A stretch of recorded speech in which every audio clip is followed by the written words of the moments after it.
Bonjour à toutes et à tous. Merci à Aerospace Valley de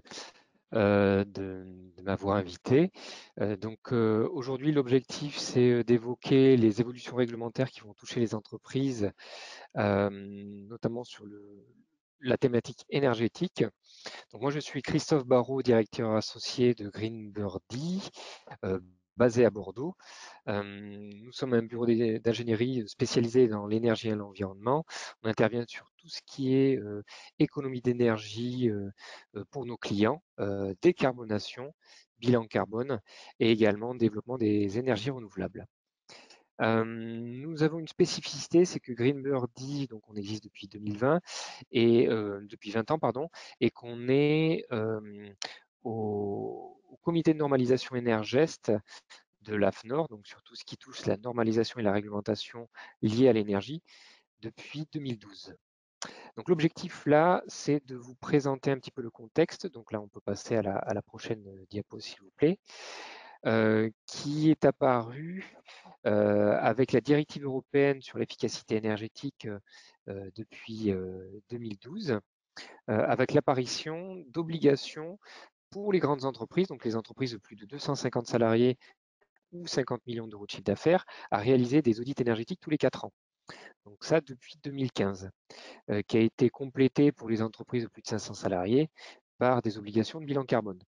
Et depuis, sont apparues différentes obligations qui peuvent se télescoper les unes aux autres par rapport aux caractéristiques des entreprises elles-mêmes, puisque les seuils d'assujettissement sont quasiment tous différents.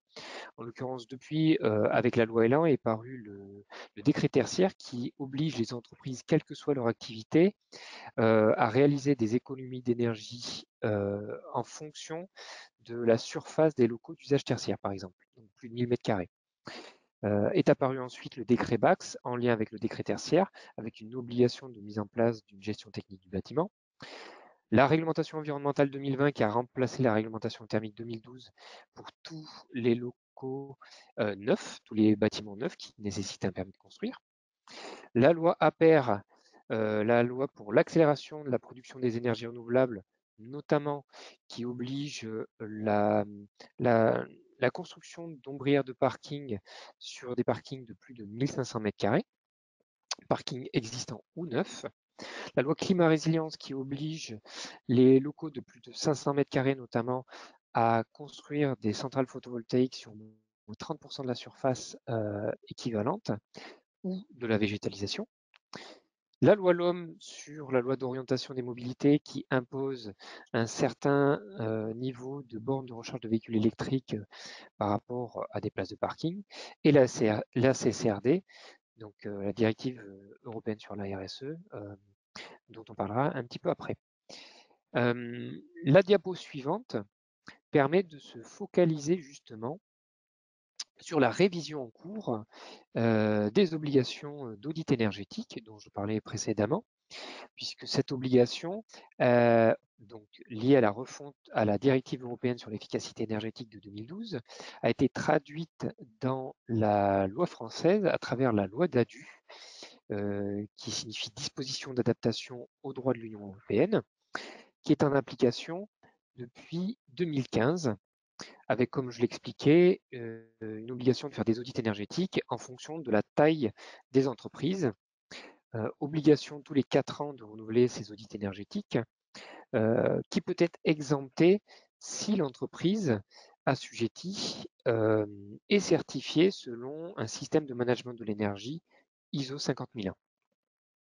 La grande nouveauté qui est parue avec une refonte de la directive européenne sur l'efficacité énergétique votée et parue au journal officiel de l'Union européenne en septembre 2023, c'est la mise en application d'une refonte qui est en cours au niveau français. Donc la diapositive suivante permet de l'expliciter. Donc cette évolution qui est prévue de la loi DADU, l'article 27 justement sur l'énergie, a été adoptée à l'Assemblée nationale le 17 février dernier et elle est en cours d'examen au Sénat depuis le 10 mars. Alors, qu'est-ce qu'elle raconte, cette refonte de la directive européenne? Elle apporte deux nouveautés. La première, c'est que les obligations d'audit énergétique des entreprises ne sont plus liées à la taille des entreprises, mais au niveau de consommation énergétique des entreprises. En l'occurrence, toute entreprise, quel que soit son secteur d'activité, quelle que soit sa taille, dès lors qu'elle consomme plus de 2,75 gigawattheures, c'est-à-dire 2750 mégawattheures de consommation d'énergie payée par l'entreprise, toute énergie confondue, ça peut être l'électricité, le gaz, le carburant des véhicules, la biomasse, alors elle est dans l'obligation de réaliser un audit énergétique tous les 4 ans, comme c'était le cas précédemment pour les entreprises de plus de 250 salariés. La deuxième nouveauté, c'est qu'il y a un seuil plus important, en l'occurrence 23,6 gigawattheures de consommation énergétique. Et dès que l'entreprise dépasse ce niveau de consommation énergétique, alors elle est dans l'obligation d'être certifiée selon un système de management de l'énergie ISO 50001. Et entre les deux, la possibilité d'avoir une exemption, comme c'était déjà le cas précédemment, d'audit énergétique si l'entreprise est certifiée ISO 50001. Alors, à l'heure actuelle, il y a une fenêtre de tir pour les entreprises qui s'engagent dans la certification ISO 50001 avec un plafond de subvention de 40 000 euros pour les activités industrielles si elles font la demande avant le 30 décembre 2025. Et pour les entreprises qui ne sont pas dans ces obligations-là, il existe des aides et des subventions de l'ADEME, de BPI, des régions, dans le cadre de dispositifs notamment pour les entreprises industrielles, par exemple pour l'ADEME du pacte industrie, ou les entreprises non industrielles pour le système ACT, qui est piloté également par l'ADEME. Voilà pour le contexte actuel. Je vous remercie pour votre attention.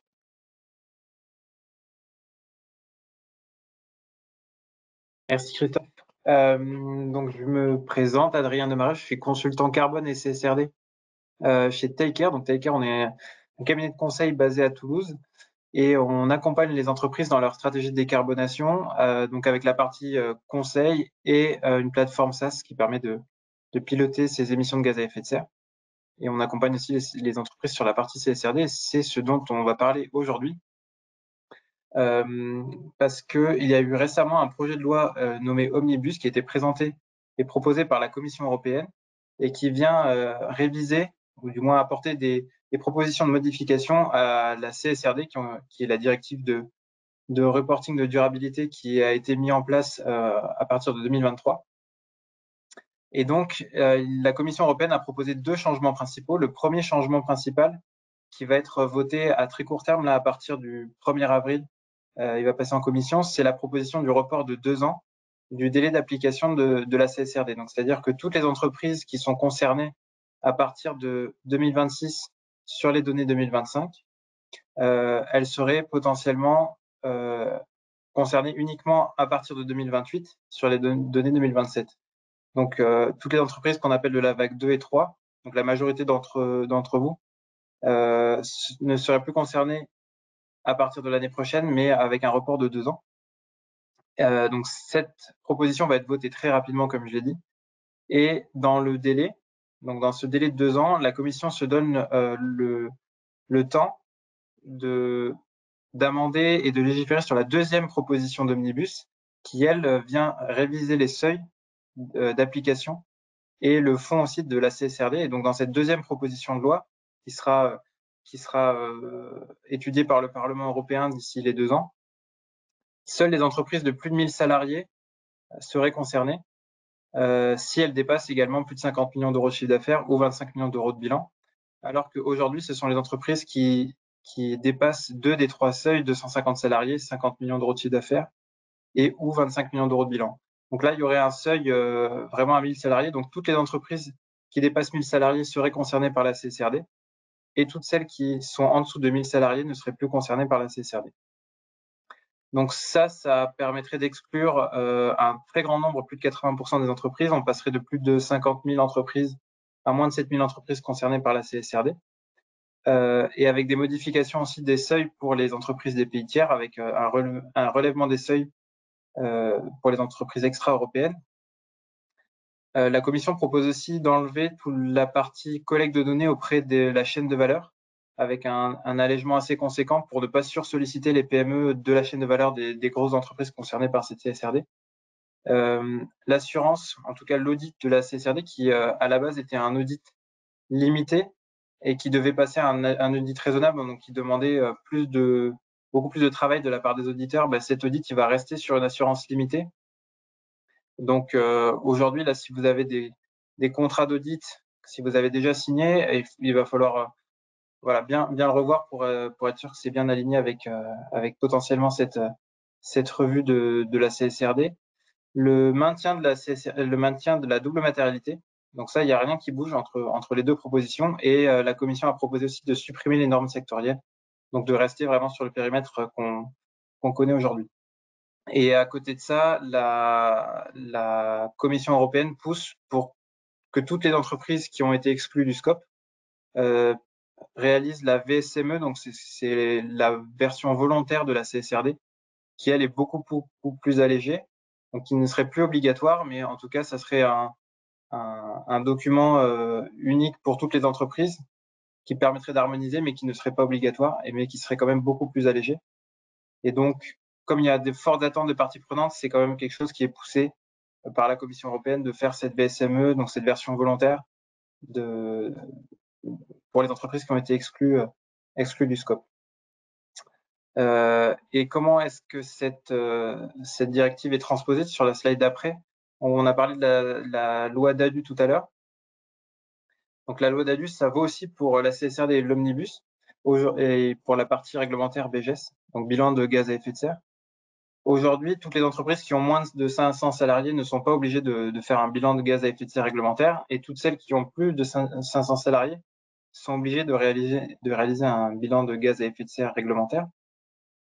Et donc avec cet omnibus et la loi DADU, on aurait une évolution réglementaire à partir de 2027, 2028, en fonction de quand c'est voté, où on aurait des entreprises entre 500 et 1000 salariés qui devraient quand même publier un BGS réglementaire comprenant un plan de transition, et donc en respectant la norme le guide de l'ADEME et du ministère de l'écologie.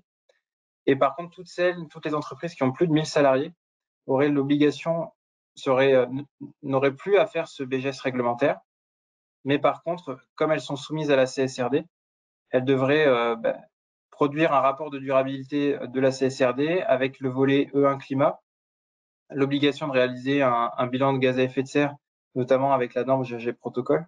Et donc, c'est la publication de ce rapport de durabilité via la CSRD qui vaudrait bilan réglementaire de gaz à effet de serre. Donc ça, c'est potentiellement la prochaine évolution de la réglementation BGS avec la loi Omnibus qui est encore en train d'être discutée au Parlement. Ça pourrait être soumis à évolution, à modification. Donc tout à l'heure, tous les seuils que j'ai évoqués pourront être modifiés en fonction de ce que les parlementaires vont amender. Mais en tout cas, ce sont les grandes directions que l'Europe veut prendre. Et donc potentiellement, si aujourd'hui vous faites moins de 1000 salariés, vous avez de très grandes chances d'être exclu du périmètre de la CSRD. Par contre, nous, on vous conseille quand même fortement de réaliser votre bilan de gaz à effet de serre et de réaliser au moins la version volontaire de la CSRD, parce que ce sont des attentes des parties prenantes. On l'a vu avec Safran dans ce webinaire, on l'a vu avec d'autres parties prenantes qui attendent aussi de leurs fournisseurs et de leur chaîne de valeur qu'elles s'engagent. Et donc, même si vous êtes exclu, à minima, produire un rapport volontaire, c'est quand même quelque chose d'envisageable. Voilà, je vous remercie pour votre attention. Bonjour à tous, donc je me présente, Elisa Martinez, donc je suis référente du programme Pacte Industrie à l'ADEME pour les régions d'Occitanie et de Nouvelle-Aquitaine. Et donc aujourd'hui, nous allons vous présenter un peu plus en détail le programme Pacte Industrie et les dispositifs qui en font partie. Donc une fois que vous avez réalisé un bilan carbone avec notamment la possibilité de suivre un diag décarbonation de la BPI, vous pouvez vous lancer dans la construction un peu plus approfondie de votre stratégie et comment travailler également sur les trajectoires d'investissement de décarbonation. Donc ici, c'est la méthodologie ACT qui fait partie du programme Pacte Industrie. Donc c'est un processus qui vient à la suite d'un bilan carbone pour vraiment vous aider à construire votre stratégie de décarbonation et fixer des objectifs de réduction des émissions de gaz à effet de serre qui soient pertinents et qui soient surtout en accord avec les objectifs de Paris. Et notamment donc pouvoir vous préparer à la réglementation de la CSRD. Donc voilà pour la méthodologie acte pas à pas. Ensuite, il y a un deuxième volet qui peut être activé sur un travail sur des trajectoires d'investissement à horizon 15 ans jusqu'en 2050, beaucoup plus axé sur des leviers énergétiques au sein de vos sites industriels. Donc là, il y a un travail de modélisation de scénarios de décarbonation qui vont être faits sur vos différents sites industriels et en fonction des trajectoires de réduction des émissions de gaz à effet de serre vont être réalisées en fonction de ces scénarios. Donc, ces deux méthodes-là peuvent se faire de manière liée ou totalement dissociée. En amont de la réalisation de ces accompagnements, donc acte pas à pas et des trajectoires d'investissement, on demande à ce qu'une formation soit réalisée en amont par une personne en interne à votre entreprise pour vraiment comprendre la démarche ACT et s'approprier la méthode et les outils et surtout pour faciliter le dialogue avec le prestataire qui est référencé et qui vous accompagnera tout du long de l'accompagnement. Donc, c'est une formation de 1 MOOC et de 2 jours. Slide suivante. Pour les entreprises qui sont un peu plus matures et qui ont déjà une stratégie construite et établie, on a un dispositif d'évaluation de la stratégie de décarbonation. Donc là, c'est vraiment pour évaluer l'alignement de sa stratégie climatique, encore une fois, par rapport aux objectifs des accords de Paris et vérifier si la stratégie de son entreprise est cohérente en rapport avec ces accords-là. Donc là, encore une fois, une formation à suivre en amont de cet accompagnement, une formation, un MOOC et une formation d'une journée à suivre pour voilà, être en capacité de suivre la méthodologie ACT Évaluation.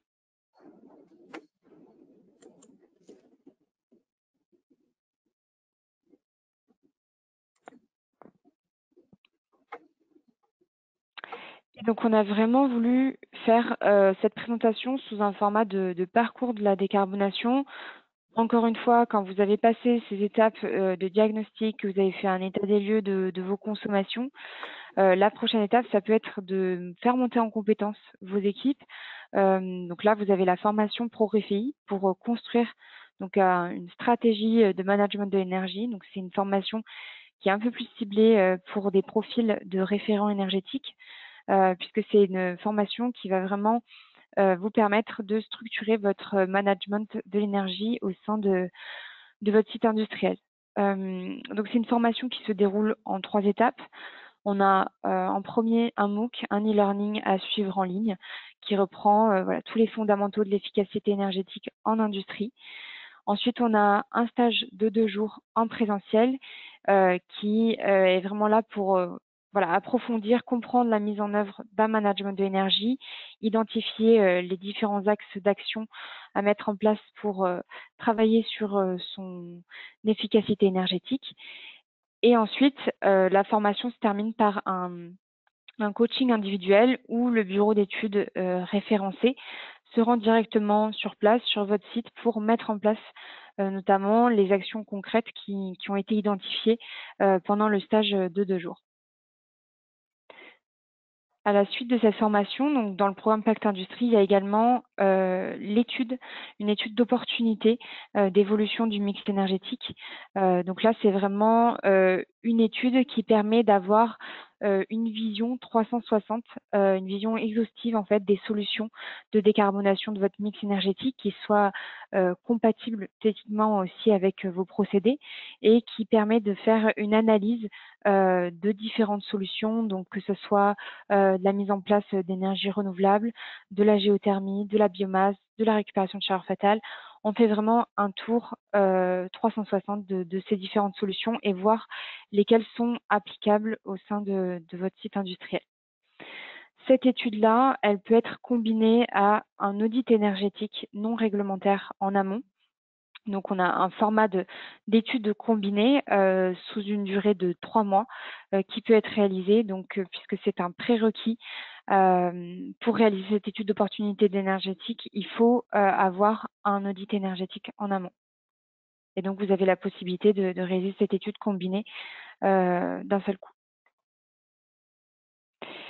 Le prochain dispositif, donc c'est par rapport à la mise en place de la norme ISO 50001. Si on peut passer à la slide suivante. Donc aujourd'hui, avec le dispositif ProSMEN, vous avez une prime pour la mise en place de la norme ISO 50001, donc sur le management de l'énergie. Donc c'est une prime qui s'élève jusqu'à qui est plafonnée à 40 000 € et qui aujourd'hui peut se retrouver donc sur le site internet de ProSMEN avec un questionnaire et un certificat à remplir en amont avant d'obtenir voilà, une validation et une délivrance de la prime. Le dernier volet, si on peut passer à la slide. Donc là, toujours dans ce sens de parcours de décarbonation, donc une fois que voilà, on a fait son diagnostic, qu'on a monté en compétence ses équipes par de la formation et si on a vraiment, on obtient un projet beaucoup plus particulier, beaucoup plus mature et qu'on veut vraiment étudier voilà, le bon dimensionnement de son projet et étudier la faisabilité technico-économique de sa mise en place. On a également donc une étude de faisabilité de performance énergétique et de décarbonation qui est donc présente sur le site de l'ADEME, donc agir.adem.fr. Donc c'est aujourd'hui une étude qui peut être aidée à hauteur de 80%. Ensuite, une fois que vous avez réalisé ces études de faisabilité, le dernier volet qui peut être intéressant dans le cadre du programme Pacte Industrie, c'est le volet financement. Donc là, c'est une offre assez complète pour voilà, concrétiser directement votre projet de décarbonation. Donc là, on a 2 formations. Une formation en e-learning en ligne qui reprend tous les fondamentaux sur le financement de vos projets d'économie d'énergie et de décarbonation, qui vient vraiment analyser les différents risques et opportunités. Et ensuite, à la suite de cet e-learning, qui est un prérequis à la formation d'une journée. Donc, c'est la formation Financer la transition énergétique et bas carbone de votre industrie. Voilà, c'est une formation qui se déroule sur une journée. Si ça vous intéresse, il y a une session à Montpellier qui est prévue le 8 avril et à Pau le 20 mai. Donc, si jamais ça vous intéresse, n'hésitez pas à me contacter.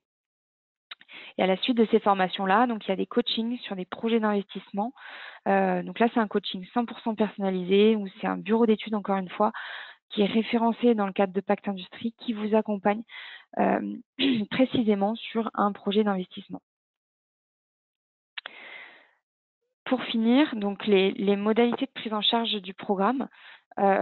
Sur toutes les formations, on est sur des taux d'aide donc de 80% pour les entreprises de moins de 250 et 40% pour les entreprises de plus de 250.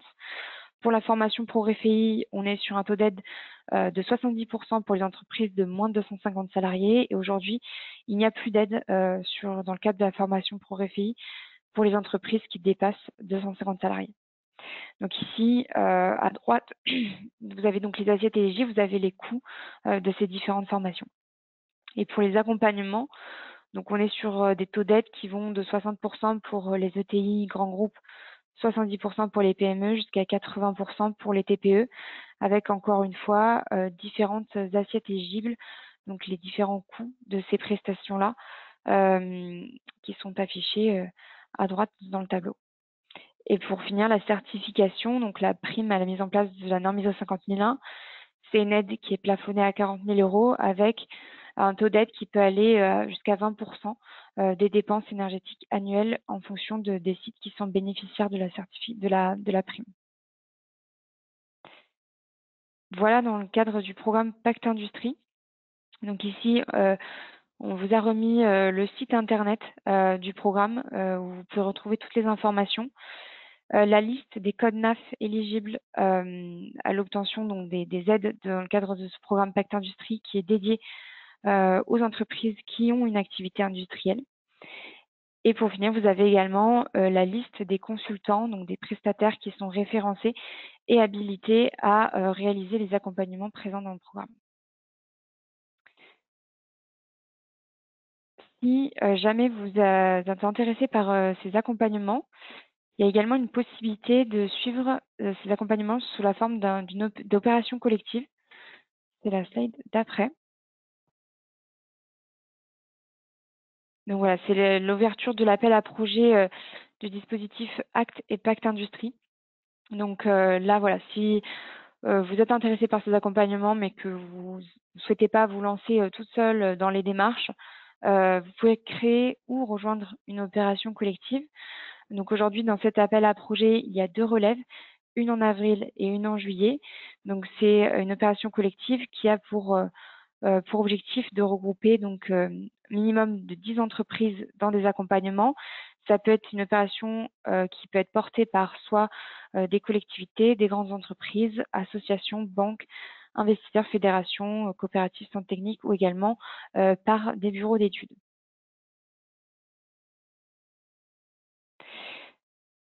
Et enfin, il me semble que le dernier dispositif dont on voulait vous parler, c'est l'appel à projet Décarbinde. Donc aujourd'hui, qui est actuellement ouvert, une relève qui est prévue au 15 mai 2025.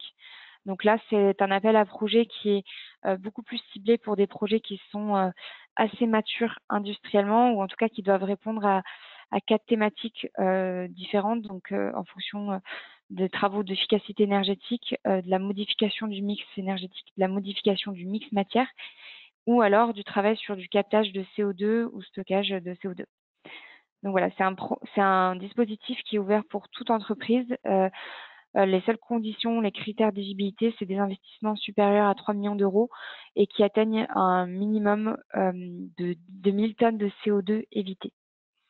On vous a remis donc les contacts des différents référents décarbonation en région pour l'Occitanie et la Nouvelle-Aquitaine. Voilà, merci à tous.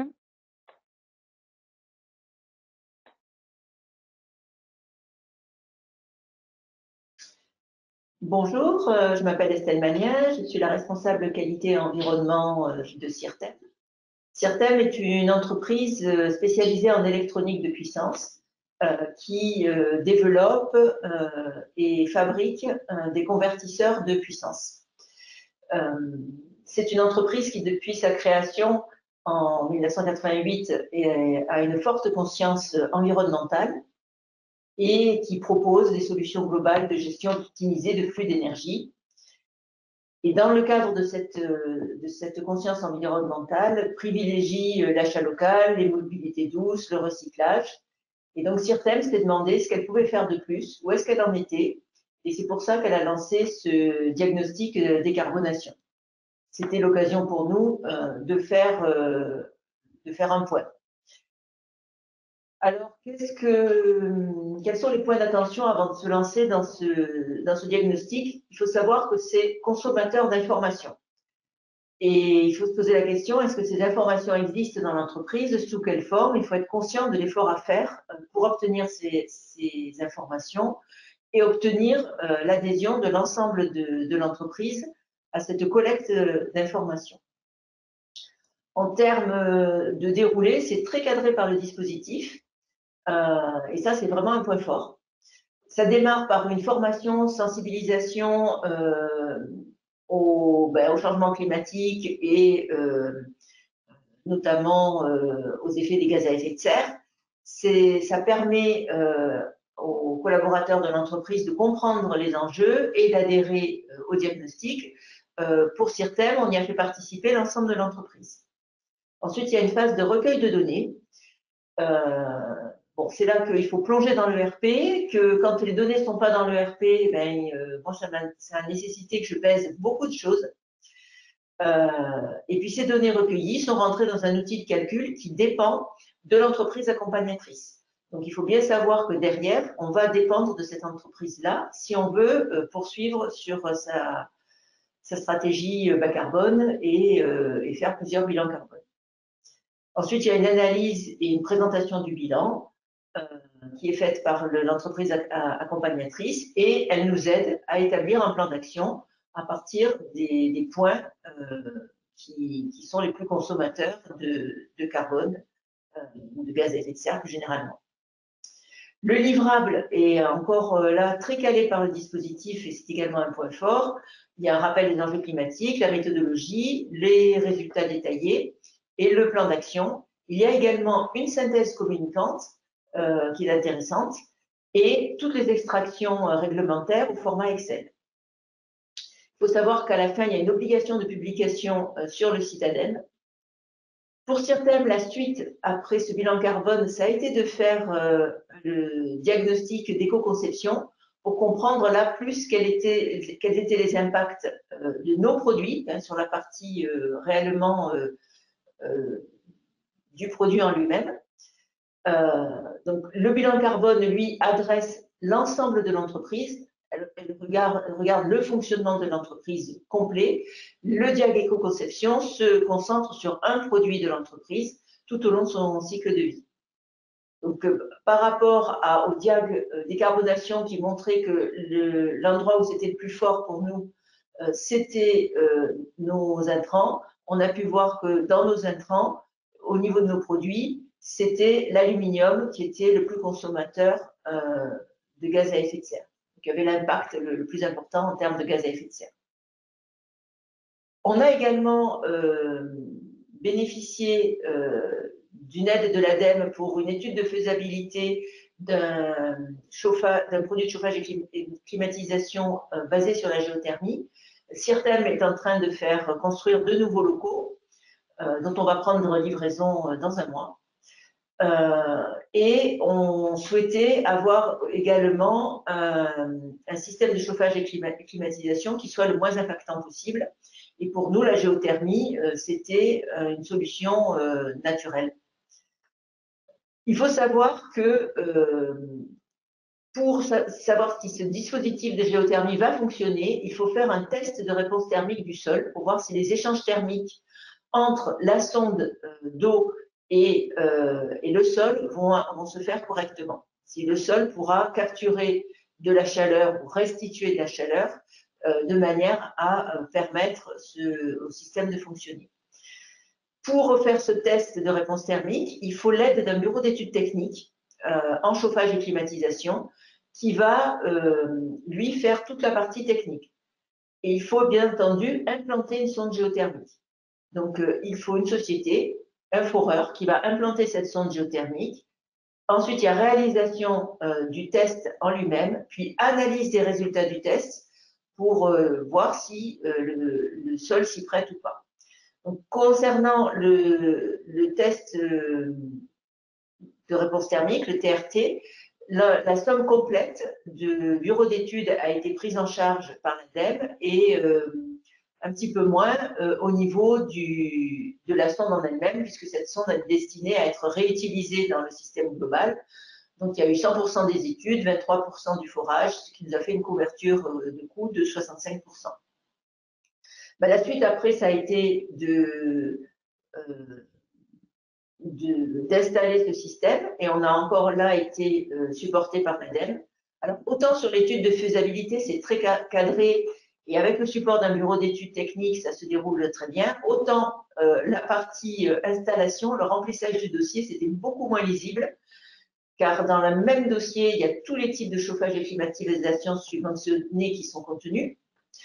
Voilà, donc ça a été beaucoup plus complexe à remplir comme document.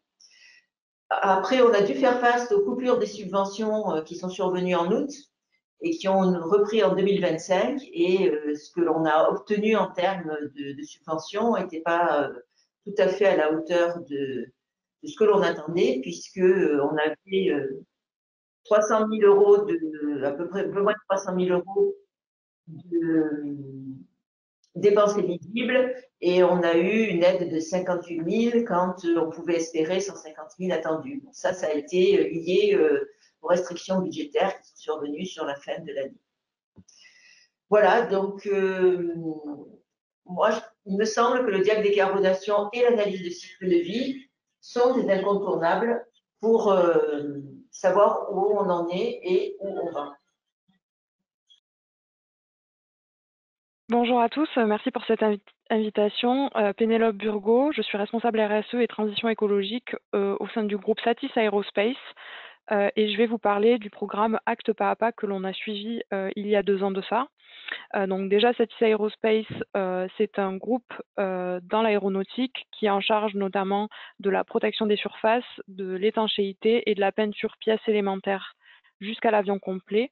Il y a également les hélicoptères, comme on peut voir sur l'image en haut à droite, qui sont réalisés en partie chez nous. Le périmètre, c'est 41 sites au travers de 12 pays, principalement implantés en France.